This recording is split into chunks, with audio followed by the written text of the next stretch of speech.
বলি, ঘরেতে একটুকু খাবার জল নেই, তা সেইটুকু কি আনতে পারো না নাকি?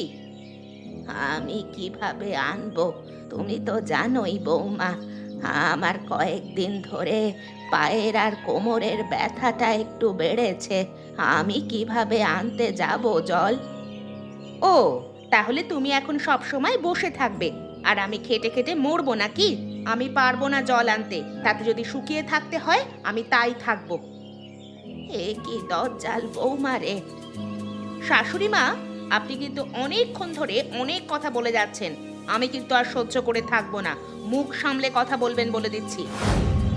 আমি ভেবেছিলাম কোথায় আমার ছেলে ভালোবেসে বিয়ে করেছে, আমি একটা ভালো বৌমা পাবো যে আমার সব কাজ করবে, কিন্তু এ যে এই রকম হবে এ যে আমি কখনো ভাবিনি। আমি এখন যা বলছি সেটাই হবে। তুমি এখন জল আনতে যাবে। আমি যখন একবার বলে দিয়েছি আমি জল আনতে পারবো না, তখন আমি পারবো না। আমাকে বেশি জোর করবে না। তুমি যাবে না, তোমার ঘর যাবে। তোমার ছেলেকে আজ আসতে দাও। তোমার ছেলেকে আমি তোমার নামে নালিশ করব যে তুমি আমাকে কতটা কষ্ট দাও। কষ্ট? আমি তোমাকে আবার কখন কষ্ট দিলাম? এটাই তো আমার চাল, যাতে তোমার ছেলে তোমাকে ভুল বুঝে বাড়ি থেকে বের করে দেয়, আর এই গোটা সম্পত্তিটা আমি আমার নামে করে নেব। ও, তাহলে সম্পত্তির লোভে তুমি আমার ছেলেকে বিয়ে করেছো, তাই তো? আমি আমার ছেলেকে সব কথা বলে দেব। বুড়ি, আমি বলতে দিলে তবে তো বলবি, তার আগেই তোকে এই বাড়ি ছেড়ে বের করে দেবে তোর নিজের ছেলে। কি হলো গো গিন্নি? তুমি তো কখনো খেতে খেতে এরকম চুপ করে থাকো না, তাহলে আজকে কেন এত চুপ করে খাচ্ছো? আমার সাথে ভালোভাবে কথা বলছো না, কিছু হয়েছে নাকি? না গো, আমার কিছুই হয়নি। তুমি আমাকে বোঝালেই কি আমি বুঝে যাব নাকি? আমি ঠিক জানি তোমার কিছু না কিছু একটা হয়েছে। এত দিন ধরে ঘর সংসার করছি আর এটা বুঝতে পারবো না যে কি হয়েছে? আমাকে খুলে বলো। তাহলে শোনো, আজ সকালে আমি তোমার মাকে বললাম যে একটু জল আনার জন্য। তা উনি তো ভালোভাবেই বলতে পারতেন, বলো আমার কোমরে ব্যথা, আমি পারবো না। তা না, আমাকে কত না কথা শোনালো তোমার মা। তুমি বলো, এভাবে কি মুখ বুজে সহ্য করা যায়? না গিন্নি, তুমি যে কথাটা বললে আমি মোটেই বিশ্বাস করতে পারলাম না। আমার মা কখনোই তোমাকে এভাবে কথা শোনাতে পারে না। ও, তাহলে তুমি এখন তোমার মায়ের দলে হয়ে গেলে? তাহলে আমি কি মিথ্যে কথা বলছি? ঠিক আছে, আমার কথা তোমাকে শুনতে হবে না। আরে গিন্নি, তুমি রাগ করছো কেন এত? গিন্নি, ওসব তুমি একটু সহ্য করে নাও, কিছু হবে না, ও তো মা। না, তুমি যদি কিছু না একটা ব্যবস্থা নাও, তাহলে আমি এই বাড়ি ছেড়ে চলে যাব, আর এই বাড়িতে কখনো ফিরে আসবো না। ঠিক আছে, তুমি যখন এত করেই বলছো, তাহলে এরপর যদি আমার সামনে তোমাকে আর উল্টোপাল্টা কথা বা তোমার ক্ষতি করবার চেষ্টা করে, তাহলে আমি আমার মাকে বাড়ি থেকে বের করে দেব। এই তো, এইটাই এবার আসল সুযোগ। এই সুযোগটাকে আমাকে কাজে লাগাতে হবে। যা হোক করে আমার স্বামীর চোখে তার মাকে খারাপ দেখাতে হবে। বুড়ি, এই বাড়ি ছাড়ার সময় তোর চলে এসেছে।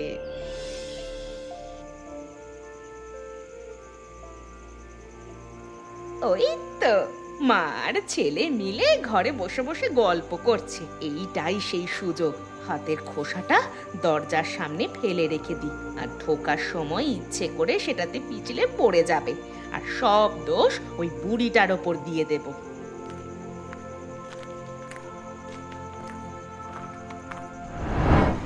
ও মা গো, কে কোথায় আছো? এইখানে খোসাটা কে রেখে দিয়েছো? আমাকে কি মারার পরিকল্পনা করছো নাকি তোমরা? গিন্নি, আরে ও গিন্নি, তোমার কিছু হয়নি তো? ওঠো ওঠো। দেখলে তো, আমি তোমাকে বলেছিলাম তোমার মা আমাকে মোটেও সহ্য করতে পারে না। সেই জন্য তোমার মা এইখানে কলার খোসাটা রেখে দিয়েছে, যাতে আমি এতে পা পিছলে পড়ে গিয়ে কোমরটা ভেঙে ফেলি। না রে বাবা, আমি এই কাজটা কেন করব? আর শুধু শুধু আমি তোমার কেন ক্ষতি করতে চাইবো বৌমা? দেখেছো, তুমি দেখেছো, তোমার মা এখন ভালো সাজার চেষ্টা করছে। এখন সেই যে ধরা পড়ে গেছে না, সেই জন্য তোমার কাছে সে ভালো সাজছে। মা, তুমি এই কাজটা মোটেই ভালো করলে না। আমি এটা তোমার কাছ থেকে মোটেই আশা করিনি। তুমি তা বলে তোমার বাড়ির গিন্নিকে এভাবে বিপদের মধ্যে ফেলে দেবে? বাবা, তুই বিশ্বাস কর, আমি এই কলার খোসাটা এখানে ফেলিনি। মা, আমি অনেকক্ষণ ধরে সহ্য করছি। তুমি যদি সত্যি কথাটা বলে দিতে তাহলে হয়তো আমি তোমাকে ছেড়ে দিতাম, কিন্তু এখন দেখছি তুমি সত্যি কথাটা বলবে না। যাও, তুমি এ বাড়ি থেকে বেরিয়ে যাও। বাবা, তুই আমাকে ভুল বুঝছিস। আমি কিছু ভুল বুঝিনি, আমি ঠিকই বুঝেছি। তুমি বেরিয়ে যাও আমার বাড়ি থেকে, আর এ বাড়িতে মোটেও ফিরে আসবে না। এই তো, এত দিনের স্বপ্ন আজকে আমার পূরণ হলো। এবার আমি সব সম্পত্তিটা আমার নামে করে নেব। হে ওপরওয়ালা, এ আমার কি হলো? আমার ছেলেটাও আমাকে ভুল বুঝলো। আমি তো কখনো কারোর কোনো ক্ষতি করিনি, তাহলে আমার সাথে কেন এমনটা হলো ওপরওয়ালা? আরে খুড়িমা, তুমি এই এত রাতে এখানে বসে বসে কাঁদছো কেন? মানে তুমি বাড়িতে ফিরে যাও, এই জায়গাটা মোটে ভালো নয়। আমার যাওয়ার মতো তো কোনো জায়গা নেই রে বাবা, সেই জন্যই তো আমি এখানে একা একা বসে আছি। কি বলছো কি খুড়িমা? তোমার যাওয়ার জায়গা নেই মানে? কি হয়েছে আমাকে খুলে বলো। আসলে বাড়িতে আমার আর আমার বৌমার সাথে একটু ঝামেলা হয়, আর আমার বৌমা আমার ছেলের কাছে গিয়ে আমার নামে নালিশ করে, আর ছেলেটা আমাকে ভুল বুঝে বাড়ি থেকে তাড়িয়ে দেয়। সে কি, তোমাকে তোমার ছেলে বাড়ি থেকে বের করে দিয়েছে? আমার কোনো মা নেই, মা না থাকার মর্ম বুঝতে পারি, আর তোমার ছেলের মা থাকা সত্ত্বেও সে তার মর্ম বুঝতে পারছে না। কি আর করবি বল, যা তুই বাড়ি ফিরে যা। না খুড়িমা, আমি যখন এসেছি তখন আমি তোমাকে নিয়েই বাড়িতে ফিরবো। আমার বাড়িতে কোনো মা নেই, আমি একাই বাড়িতে থাকি। আমি তোমাকে আমার মায়ের মতো করে রাখবো, তুমি চলো আমার সাথে খুড়িমা। কিন্তু আমি গেলে যে আমার জন্য তোর অনেক সমস্যা হবে। কিচ্ছু সমস্যা হবে না খুড়িমা, তুমি চলো আমার সাথে, চলো।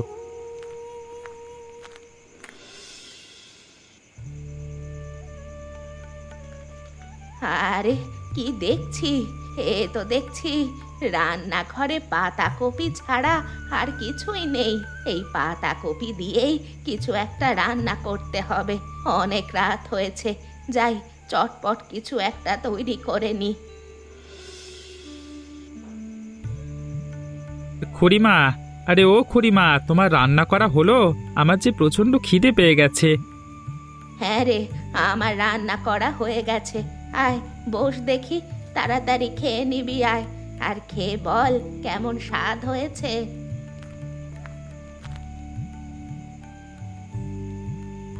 খুড়িমা, এ তো একেবারে অমৃত গো। এই পাতাকপি রেসিপিটা খেয়ে তো আমার একেবারে মায়ের কথা মনে পড়ে গেল। আমার মাও এরকম বাঁধাকপি রান্না করতো, আর ঠিক এরকমই স্বাদ। সত্যি খুড়িমা, আমি ধন্য। তোমাকে যদি আমি বাড়িতে না আনতাম তাহলে এত সুন্দর স্বাদের পাতাকপি আমি কখনো খেতে পারতাম না। আরে কি বলছিস কি, এটা বলে আমাকে আর লজ্জা দিস না। সত্যি খুড়িমা, আমি কোনো বাড়িয়ে বলছি না, যেটা সত্যি আমি সেটাই বলছি।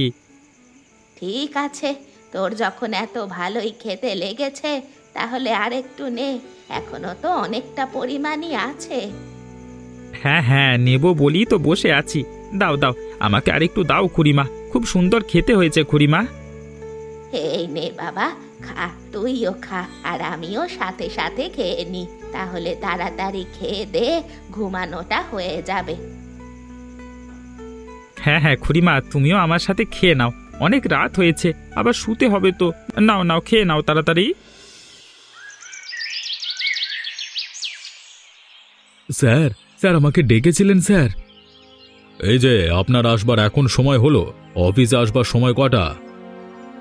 আমাদের অফিসে আসবার সময় 7টা। তা আজকে তুমি কটা এসেছো? স্যার, আজকে আমি 7:30টায় এসেছি। তুমি আধা ঘন্টা দেরি করেছো। তুমি বুঝতে পারছো তো তুমি কতটা দেরি করেছো? হ্যাঁ স্যার, আমি দুঃখিত তার জন্য, কিন্তু আমি কথা দিচ্ছি স্যার, এর পরের বার থেকে স্যার আমি আর দেরি করব না, ঠিক সময় অফিসে চলে আসব। কাজ শুরু হবার আগেই আমি চলে আসব, তবুও আমার আর দেরি হবে না। চুপ করো, তোমার এই কথাটা শুনতে শুনতে আমার কানটাই পচে গেল। তুমি এখানে কাজে ঢোকবার পর থেকে দেরি করে আসো, একদিনও টাইম মতো এখানে আসো না। এটা কি ঘুরতে আসবার জায়গা? যখন খুশি আসবে, যখন খুশি চলে যাবে। স্যার, আমি বলছি তো আর এরকম কখনো হবে না, আমি টাইম মতো চলে আসবো, দয়া করে আমাকে একবার সুযোগ দিন।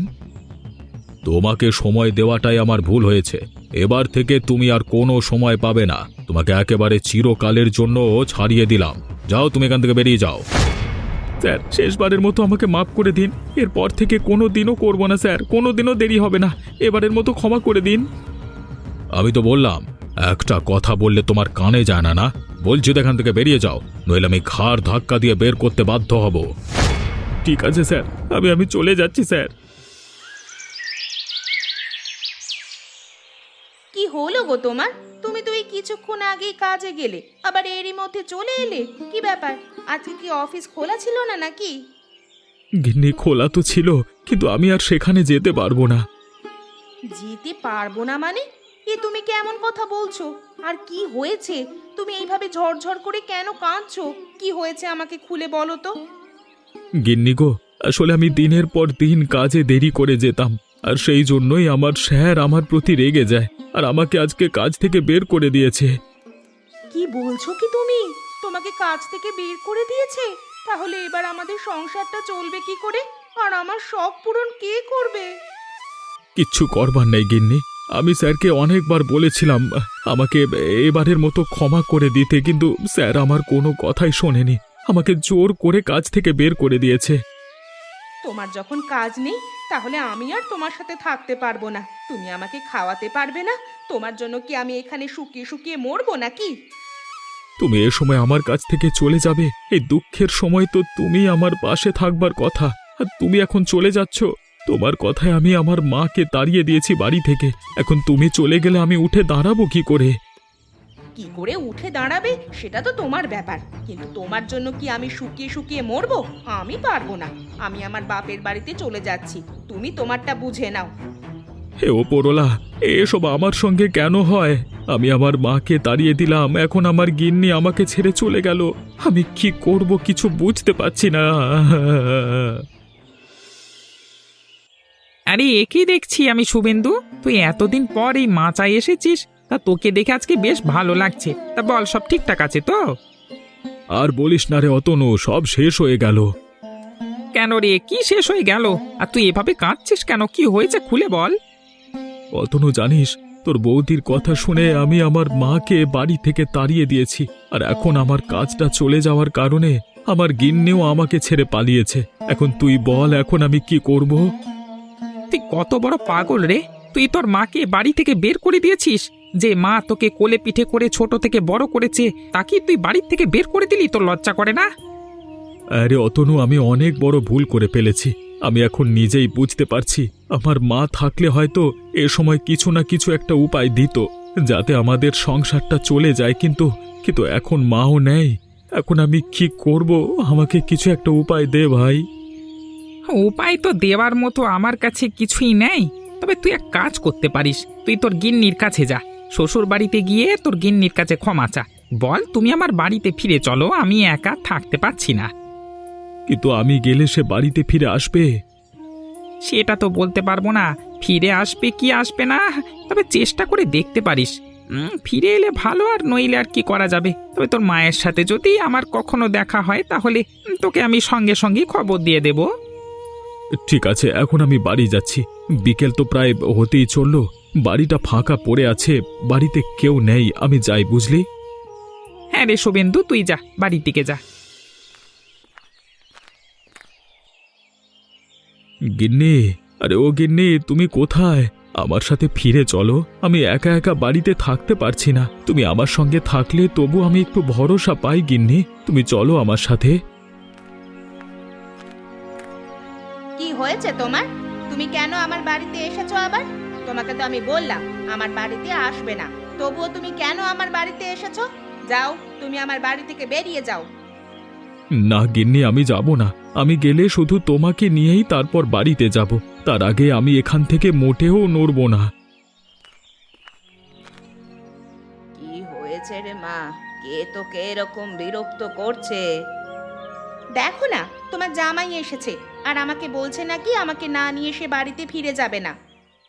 তা বলে জামাই বাবা জীবন, তোমার কাজটা তো গেছে, আর তোমার কাছে তো সেরকম টাকা পয়সাও নেই যে আমার মেয়েকে একটু ভালো মন্দ খাওয়াবে, আমার মেয়ের সকল শখ আহ্লাদ পূরণ করবে। তা যখন তোমার কাছে টাকাই নেই, তুমি আমার মেয়ের এই সব পূরণ করবে কি করে? তাহলে আমার মেয়ে তোমার কাছে যাবে কেন? হ্যাঁ মা, আমি তো তাকে কখন থেকে এইটাই বোঝাতে চাইছি, কিন্তু সে বুঝছেই না। না গিন্নি, তুমি চলো আমার সাথে, ফিরে চলো, আমার বাড়িতে চলো তুমি। তোমাকে বারবার বলা সত্ত্বেও তুমি কেন শুনছো না বলো তো? যাও, বাড়িতে ফিরে যাও। যত সব বিকিরির দল আমাদের বাড়িতে চলে আসে। যা, এই বাড়ি থেকে দূর হয়ে যা। আর চল মা, বাইরে দাঁড়িয়ে থেকে আর লাভ নেই, একা একাই চলে যাবে বাড়িতেও।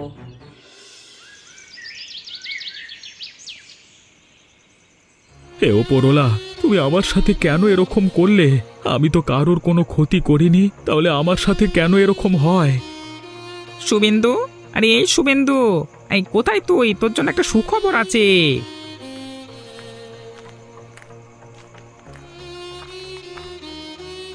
কি হয়েছে অতনু? এত রাতের বেলায় আমাদের বাড়িতে এসেছিস কেন? তার আগে তুই বল, এইভাবে তুই পড়ে পড়ে কাঁদছিস কেন? তুই যদি এখন পড়ে পড়ে কাঁদিস তোর শরীর তো খারাপ হয়ে যাবে। এত কাঁদতে হবে না, আমি তোকে একটা সুখবর দিতে এসেছি। বল, কি সুখবর? বল বল বল।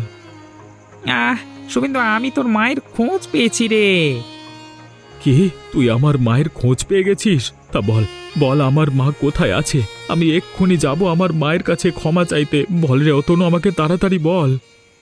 দাঁড়া দাঁড়া শুভেন্দু, দাঁড়া, অত উতলা হোস না, আমি বলছি, সব বলছি। এই দেখ, আমি কাজের উদ্দেশ্যে পাশের গ্রামে গেছিলাম, আর সেখানে একটা সাধারণ চাষির বাড়িতে তোর মা আছে, আর সেখানে খুব খুশি আছে।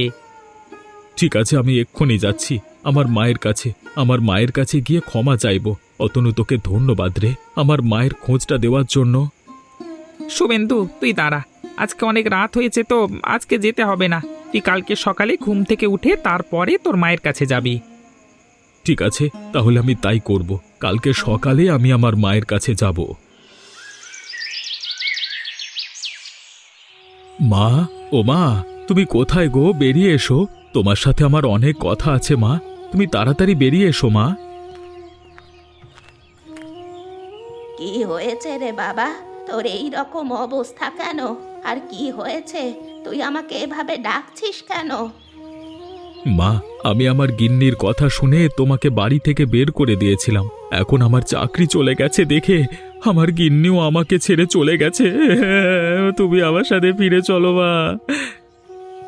ও, এখন তোর গিন্নি তোকে ছেড়ে চলে গেছে বলে তুই আমার কাছে এসেছিস আমাকে বাড়ি নিয়ে যাবার জন্য। তুই তো একদিন বলেছিলিস আমার বাড়িতে তুমি আর ফিরে আসবে না, তাহলে এখন কেন তুই আমাকে আনতে চলে এলি? আমি যাব না, তোর বাড়িতে আমি যাব না, আমি এখানেই ঠিক আছি। মা, আমি তোমার কাছে হাত জোর করে ক্ষমা চাইছি। আমি নিশ্চয়ই অনেক ভুল কাজ করে ফেলেছি, কিন্তু তুমি তো মা, তুমি আমাকে ক্ষমা করবে না? খুড়িমা, তোমার ছেলে ঠিক কথাই বলেছে। তুমি ফিরে যাও তোমার ছেলের সাথে। হয়তো সে একটু ভুল কাজ করেছে, কিন্তু তুমি তো গুরুজন, তুমি তো তাকে ক্ষমা করবে বলো। হ্যাঁ মা, চলো।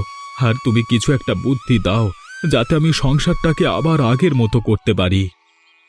তাহলে শোন, তোর বাবা যখন মারা যায় তখন একটা সম্পত্তি আমাকে দেখিয়ে দিয়েছিল, সেটা সম্বন্ধে তুই জানিস না। এখন তোর কাজ চলে গেছে, তুই ওটাতেই চাষবাস কর, আর চাষবাস করে সেটাকে বাজারে বিক্রি কর।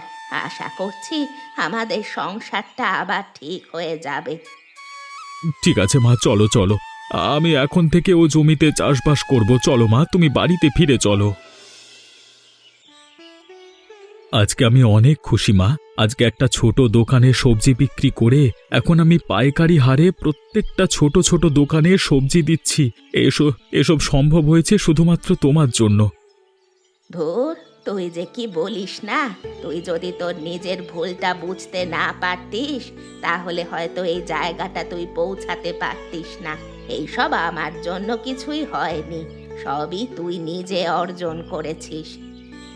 সত্যি মা, আমি যদি সেদিন গিন্নির কথা শুনে তোমাকে বাড়ি থেকে বের করে না দিতাম তাহলে হয়তো এই সব দিনগুলো আমাকে দেখতে হতো না, এত কষ্ট আমাকে সহ্য করতে হতো না। ওই সব ছাড় বাবা, যা হবার তা হয়ে গেছে। ওই সব নিয়ে আর মন খারাপ করিস না, আর পুরনো কথা সব ছাড় তো। এখন আমাদের নতুন জীবন, আমরা নতুন করে বাঁচবো। হ্যাঁ মা, তুমি ঠিকই বলেছ। চল এখন ঘরে চল, সকাল গড়িয়ে বেলা হতে চললো, আবার রান্না করতে হবে তো। আজকে ভাবছি তোর পছন্দের খাবার রান্না করব। বাহ, তাহলে তো খুব ভালো হয়। আজকে আমার কাজও নেই, তাহলে তোমার সাথে বসে একটু গল্প করতে পারবো আর আমার পছন্দের খাবারও খেতে পারবো। ঠিক আছে, চল আমরা দুজনে মিলে যাই। তুই আর আমি দুজনে মিলে গল্প করব, আর গল্প করতে করতে আমার রান্নাটাও হয়ে যাবে। হ্যাঁ মা, চলো চলো। মা, সত্যি তোমার হাতের এই মাছের ঝোলটা অসাধারণ হয়েছে, যেন মনে হচ্ছে আঙুল চেটে চেটে আঙুলটাই খেয়ে ফেলি। ধুর, তুই যে কি বলিস না, অতটা খেতে ভালো হয়নি তুই যেভাবে বলছিস। আমি কি মিথ্যে কথা বলেছি নাকি? আমি সত্য কথাই বলছি, খুব সুন্দর রান্না হয়েছে মা। বাড়িতে আছো কেউ? আরে তুমি তুমি আমাদের বাড়িতে কি করতে এসেছো? তা আমি আসবো না তোমাদের বাড়িতে? আমি তো তোমার গিন্নি, আমার আসার অধিকার নেই তো কার আসার অধিকার আছে এখানে? আমি তো তোমাকে আমার গিন্নি হিসেবে মানি না। গিন্নি হিসাবে মানি না মানে? আমি তো তোমার গিন্নি। না, তুমি আমার গিন্নি নও। যে প্রকৃত গিন্নি হবে সে আমার দুঃখের সময় কখনো আমাকে ছেড়ে চলে যাবে না। আর এখন আমার অনেক ধনসম্পত্তি হয়েছে বলে তুমি আমার টাকা দেখে আমার কাছে আবার ফিরে এসেছো না? আমি তোমাকে আমার বউ হিসেবে মানি না। তুমি বেরিয়ে যাও আমার বাড়ি থেকে। না গো, তুমি এইরকম করো না। আমি মানছি আমি ভুল করে ফেলেছি, তবে আমাকে এইভাবে বাড়ি থেকে বের করে দিও না। আমার এখনো বলতে লজ্জা করে, তোমার কথা শুনে আমি আমার মাকে বাড়ি থেকে বের করে দিয়েছিলাম, কিন্তু আমার মা কোনো দোষই করেনি, সবই তোমার একটা চাল। আর এর পরেও তুমি বলছো তোমাকে ক্ষমা করে দেব? কখনো না। তুমি বেরিয়ে যাও এ বাড়ি থেকে। আমি আজ খুব খুশি, যার জন্য তুই আমাকে বাড়ি থেকে বের করে দিয়েছিলিস আজ তাকেই তুই এই বাড়ি থেকে বের করেছিস। আমি খুব খুশি। এরকমই মজার মজার গল্প দেখতে আমাদের চ্যানেলটিকে সাবস্ক্রাইব করতে ভুলবেন না।